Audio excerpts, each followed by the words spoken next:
Welcome back, everybody. This is not a Malazan video because I spent all day alternately having anxiety attacks and trying to fill out my taxes because, those two are connected.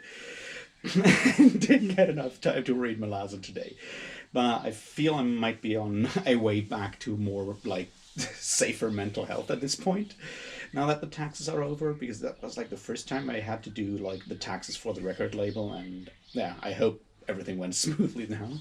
But yeah, now that this is over, I luckily finished another book that I was talking about, like reading the last couple of days as my second book, because I don't want to do like 8 hours of Malazan in one day, so I have like another book for in the evenings and so forth. And it's a book that no one talks about on BookTube or anywhere.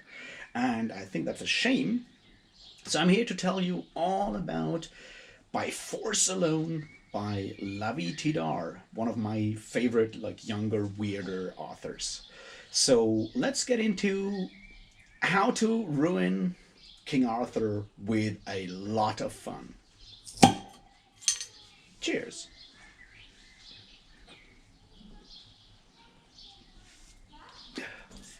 So this is not like a book review because I don't do reviews. That doesn't make any sense. I'll still try to split it into like a spoiler-free synopsis and stuff, and then I'll go into the details of why I like it, and then I'll do some more spoilery shit at the end.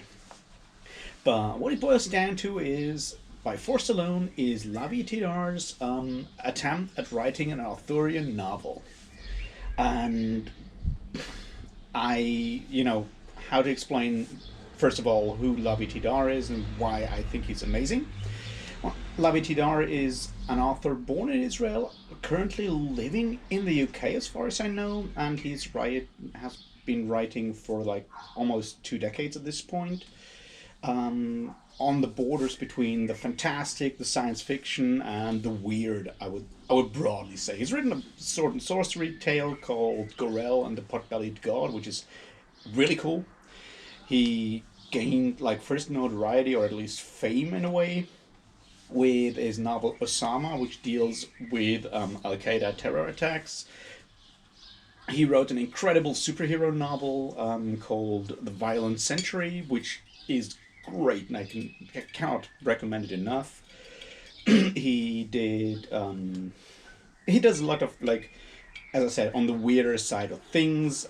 I guess his last like big one that I like, I mean, obviously I enjoyed also Martian Sands and Central Station and Unholy Land, which I can all heartily recommend. But the last controversial one was, I guess, A Man Lies Dreaming, and oh boy, you should all read that, but it's also Adolf Hitler, Private Detective, and the Rise of Fascism in England, which, it's not an easy read, is what I'm trying to say here. What you can probably already tell from this sort of rough outline of what he writes most of the time is he's a very irreverent author. He has very little respect for any kind of subject matter and puts his own twist on it. He's truly a unique writer when it comes to his like the way he deals with tropes and stuff of science fiction or fantasy. He's truly a unique voice in that whole science fiction thing, and I absolutely value that a lot. I also really enjoy the fact that he is brave enough, or if that's not the right word, but he's irreverent enough to just, go and write these, like, and tackle these topics in a way, these more, like, serious topics, and twist them in a way, and, maybe take some of their gravitas away, and that's, I think, always a good way. It's like you don't need to laugh about all these things, but it can actually, be good for us to realize, not put specific topics on like a pedestal and say that it's so serious you can't write, like you can't write like fiction about it or whatever. So there's that, and I really appreciate that about his writing. It's almost always a lot of fun, and even when it's not exactly fun, it's still moving in a way, or like questioning, or forces, at least forces me as a reader to question my assumptions and my perspective on things. So yeah, and Lavie Tidhar takes on the myth of King Arthur with By Force Alone. And he does that in his unique, irreverent, disrespectful, hilarious style. And when I say he talks about King Arthur, he mostly uses as sources the like really early on Arthurian stuff. You know, your Geoffrey Monmouth up to Thomas Mallory, your 12th to 14th, 15th century concoctions of the Arthurian cycle, not so much what happens in the 20th century. But I'll come back to that in a minute when I talk about why I think this is great. Because, like, I have not read a lot of Arthurian novels. I've obviously watched some, different like movies on the topic, and actually the only Arthurian book I've read before this one is Sir Thomas Mallory's Le Morte d'Arthur, and that's that's a very unique reading experience, or not a unique reading, a special reading experience. But what I found interesting, or like what we can see here, is that the Arthurian mythology, the Arthurian novel, has been like picked up. An idea has been picked up during the 19th century, and then in the 20th century, and a lot of those like have become tropes of fantasy in general. Like Merlin is the archetypal wizard before we had Gandalf, basically, and still is sort of the archetypal wizard. And you have a lot of these things, like the magic sword trope with Excalibur. You have all that stuff in there. And a lot of those treatments of the Arthurian legend is stuff we find in like children's books, and more in a romantic area and in a serious way. And people always think of like, it's very rarely, like almost never, that the whole idea gets actually subverted in any way. Obviously there's the Monty Python movie, we know that, but beyond that, beyond that, there's all of those are serious treatments. And you have Merlin the good wizard, and Arthur the good knight, and Mordred the evil, or at least tragic guy, and Morgane Le Fay, as like when you read Marion Zimmer Bradley's books, which I don't know, I have never done, I don't plan to, but the point is, it has always been a rather serious treatment. There's not been a lot of like trope subverting going on in Arthurian legend.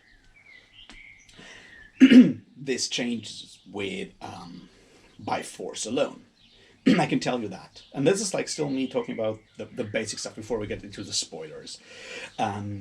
The other thing that is important here is to see how Arthurian legend has always been nationalistically motivated, at least for a large part. Like when you look at Monmouth, or you look at like even Mallory, it's that Monmouth invents Arthur and Merlin to give England some kind of national story in a way. And that gets once again like rediscovered in the Victorian age, when England once again needs to, when you have that reburgeoning of romanticism and all over Europe at least, where people are rediscovering or like reinventing or re-promoting national epics and national mythologies on the way to like the birth of the nation state, or not the birth but like the rise of the nation state, which is obviously a problematic thing by itself. And you have your Wagner promoting the whole like ring cycle in Germany, and you have your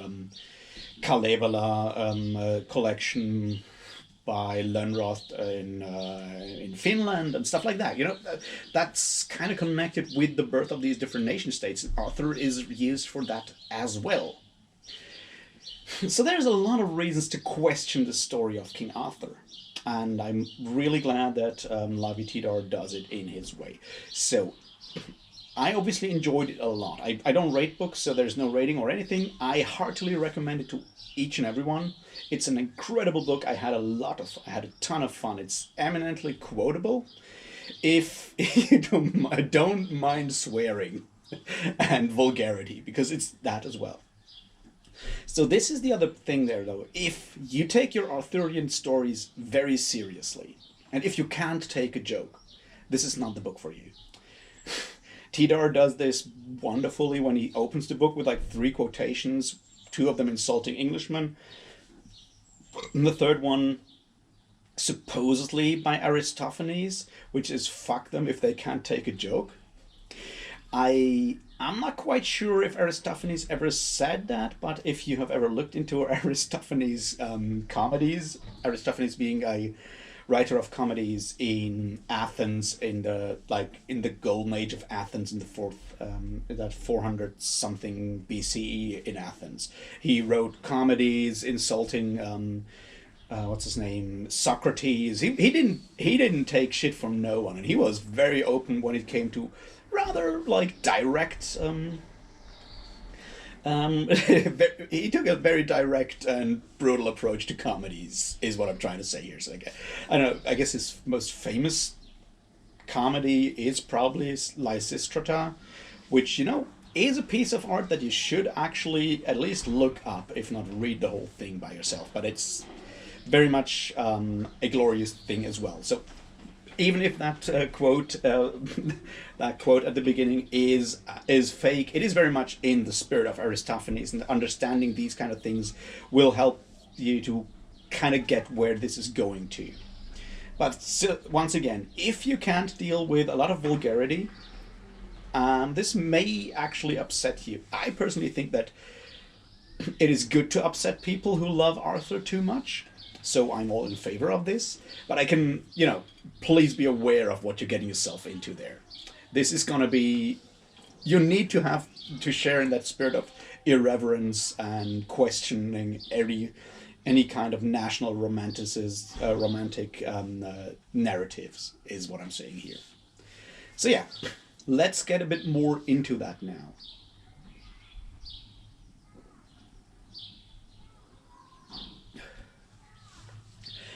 Next bit. This is obviously also a very modern or postmodern novel. There's a lot of quotations in there in all kinds of situations that you can find from, that are like references to other stuff.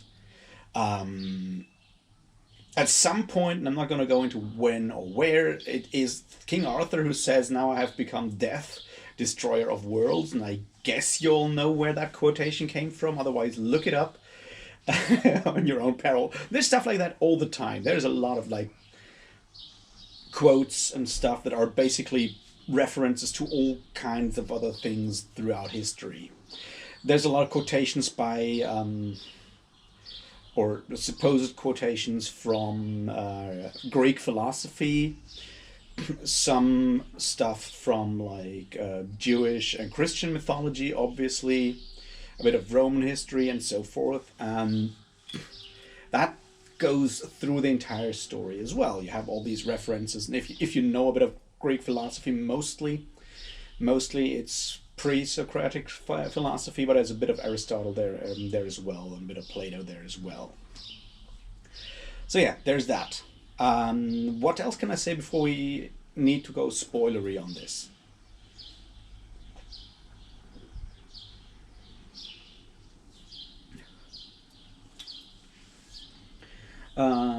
I guess we can't. I mean, I'm not gonna go and like spoil any plot developments or anything here, because I assume that you have heard about at least the basics of the Arthurian mythology, right? At this point, I kind of assume that I don't need to spoil how the story ends, because you all know that.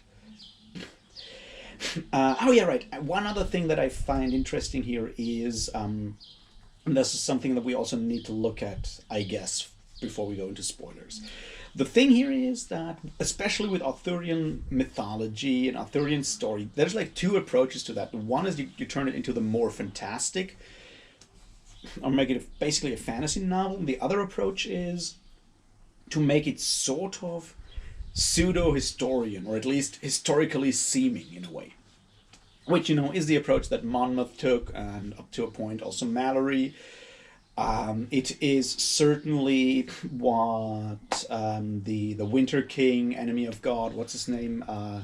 I keep forgetting the guy who writes all these historical novels, and I've only read Stonehenge, which I kind of found interesting, but you know what I mean.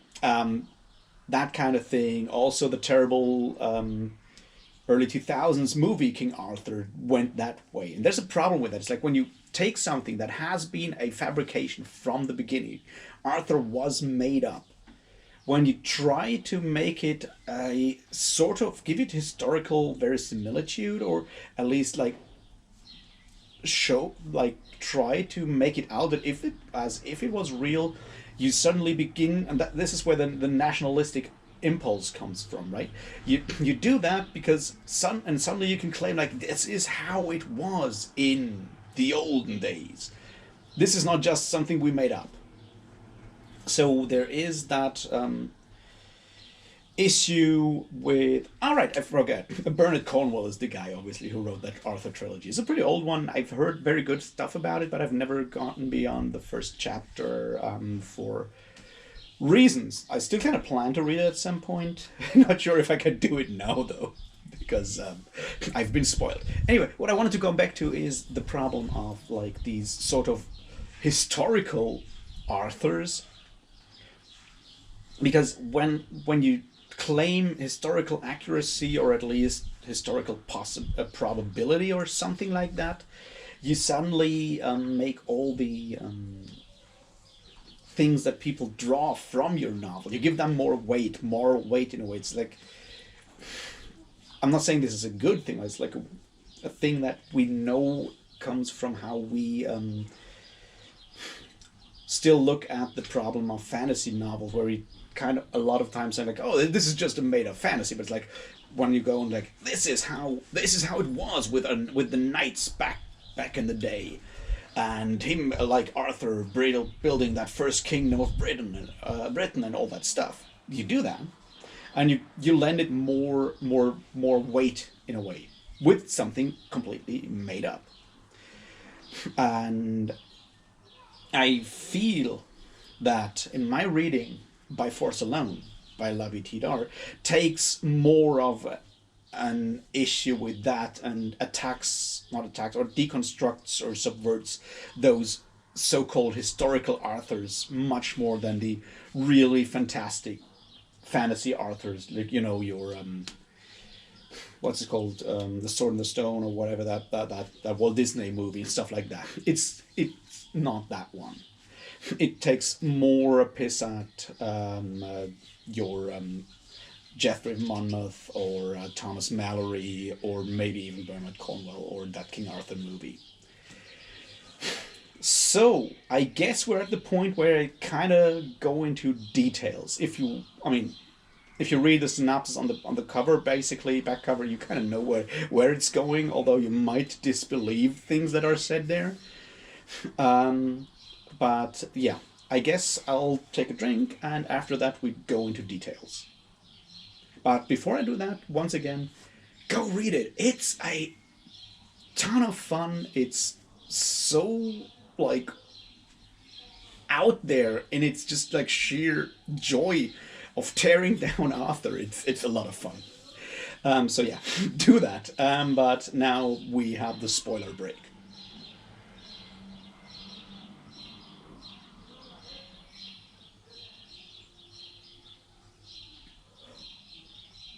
Ready? All right. Now let's look at it. The point, like the approach that Tidhar takes, is very much to look at the idea of knights and chivalry as it is presented in Mallory or Monmouth. Mostly in Mallory, I would say. In the French ones as well, but I haven't read the French ones, so I can't speak for those. And look at it through a modern lens. And when he does that, the result is not very flattering. When you read, I mean, if you go and read Mallory, basically what Mallory's The Death of Arthur is about, on like pages after pages after pages in a rather repetitive way, is about a bunch of people trying to go behind each other's backs to fuck each other's wives, and rob people blind, and are general dickheads, and that's just like cold chivalry in a way. That's a lot of it, really. They meet for tourneys, they bash each other's heads in, and once one of them is either dead or incapacitated, they go and fuck their wives. There's more to it, but it's not that much more. And it's cold, glorious, and chivalrous. And over time, we have taken a lot of that out of it and just kept the notion of chivalry. And there's a glorious scene. There's a glorious scene in this book near the end where one of the knights, Sir Galahad in this case, tries to explain the glory of it. And there's the people that are like interviewing him about it or like talking to him about it and asking him about it, they just don't get it. They're like, so this is adultery and this is robbery. And he's like, no, you should have been there. That's not how it was. It was chivalrous and glorious. And they just don't get it. And the point is, they are right. Literally, none of the behavior in almost none of the behavior in Le Mort d'Arthur is acceptable under modern standards of behavior. None of it. They're all assholes. And Tidhar goes and just makes that very obvious by making all of these people, at least King Arthur and his gang, into literal gangsters. And they're like, they started as kids in London, well, Londinium at this point. So he goes the historical approach with like Britain being left behind by the Romans and kind of struggling on, and you have all these gangs that kind of try to carve up the country and make their money with selling drugs and prostitution and so forth, because they're literal gangsters. They even he uses that like very modern language for it, which is glorious. You have like the White Hill Gang, and you have the sex, you have the Frankish mob, and you have the Boers crew, and it's glorious. Just like translating it to that, because literally that's probably the most realistic depiction of King Arthur that you can find, or of local lords' behaviors in the like 5th or 6th century Common Era. That's sort of the point there. But he just goes all out on it and writes it as a story of gangsters. There's a lot of depictions of drug abuse, of drug selling, of criminality, of prostitution.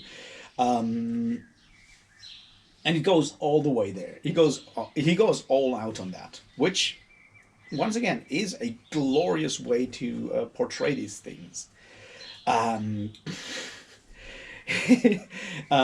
things are like he twists a lot of these parts of the Arthurian mythology. And I'm coming back to that near the end. Why it is so glorious that he does that. For example, you have a lot of the female characters from Arthurian legend. Your Isolde and your Guinevere. At this point, they're just highway women. They're not just queens or princesses that wait for rescue. No, they run around and rob people and kill people and stuff. And the marriage, and he portrays the marriage between Guinevere and Arthur as a mere like arrangement because they both want power and it works well, and it's never about love. It's just like another deal they make. And there's more stuff like that in that part. I love that. It's like, and this is the interesting bit there is that since all of these Arthurian things were always just made up, there's no historical basis for any of it. You have that freedom, and you can just claim it was that way because that's exactly what the others also did. And who says that there weren't like, and I mean, we know from medieval, like from history studies and stuff like that, we know that there were obviously female robbers, like highway women and stuff like that. That shit existed, so why not make it that, because it's much more fun. And then he goes all out on it, and that's like the full-on crazy one. I said like postmodern levels when you have the Grail stuff coming in, and he makes Lancelot. He makes Lancelot basically a ninja, or like goes all out on like Asian martial arts tropes with him, and he knows kung fu, and he practices all these weird kung fu moves that are based on because he's Lancelot in this version is from the Holy Land, and he goes out and practices kung fu kicks like the breaking of the Ten Commandments, and it's just like there's this one part where he also does like these different martial arts moves, and they're like one of them is the King in Yellow, and the other one is the turning of the screw. And now, obviously, I hope you all know that the Turning of the Screw is a novel, like a ghost story novel by Henry James, and the King in Yellow is a collection of horror short stories by Robert W. Chambers, which you absolutely should read. I'm not saying you should read Henry James, that's more up to your taste, but the King in Yellow is very interesting to read, definitely. Anyway, so he plays with all these really crazy wacko ideas in there. It's like, yeah, why not actually prove my point that everything in Arthurian legend is just made up shit by introducing Lancelot the Kung Fu warrior, because that's so much more fun. And having the Grail, and there's obviously there's historical background for that. In some cases, the Grail is not what we now know as the Holy Grail, but is actually described as a star that fell from heaven. So he goes and uses that story into like an alien invasion with nuclear weapons or something, because why not? And literally, the sheer audacity of this story is what really makes me so happy about it. It's obviously Tidhar goes and does what he always does with his newer stories. He actually puts like an afterword in there where he kind of gives a bit of the background. It's like, yeah, this is where I come from with this and so forth. He did that with A Man Lies Dreaming. He does it here again, and it's kind of helpful. Not necessary, but kind of helpful. But to understand the idea is like, yes, we take this shit far too seriously because Arthur is just an old made-up story. It was made up for nationalistic reasons, and we just suddenly start taking it seriously, and that's a problem. So why not just go all out and make up more stuff about it? And you have all these great lines where Merlin is always railing against the Saxons and the Angles and the Jutes coming to the country and taking their jobs and their wives and everything, and it's hilarious. It's glorious. And you have that situation where when they go and when they make the deal to get Excalibur, and we find Nimue or Nimue or however you want to call her, and she's a literal arms dealer and selling weapons in great masses to Arthur. And it's not just about Excalibur. They make, like, I can't tell you how much fun this is just because of its sheer brilliant audacity and just not holding back at all, like literally nowhere. You want Sir Kay, brother, like foster brother of Arthur and steward of Arthur, giving a blowjob to the Green Knight. Yes, you get that in there, and it's fun. it's I don't know, the sheer brilliance of all of that is, yeah, it's basically that. It's like, you want Arthur, you want a thorough, audacious destruction and deconstruction of Arthurian mythology and all the problematic nationalistic bullshit that came with it, or came with its rise in like the 19th century and obviously in the 12th to 15th century. Look no further than this book, because holy shit, you will have a lot of fun. If you take your author too seriously, however, you might get disturbed from time to time. That's what I'm trying to say here. Anyway, I guess that's enough from me today. It's like, go read that book. It's fun, and I don't get it why no one is talking about it. There should be more people talking about it. It's glorious, and it's so much fun, and if you have read the book, please let me know what you think. If you plan on reading the book, please let me know what you think once you've read it, and so forth. Anyway, I hope I could convince at least one or two people to actually go and read this, and yeah. have fun with it. And until then, I'll talk to you tomorrow about Malaz. And until then, cheers.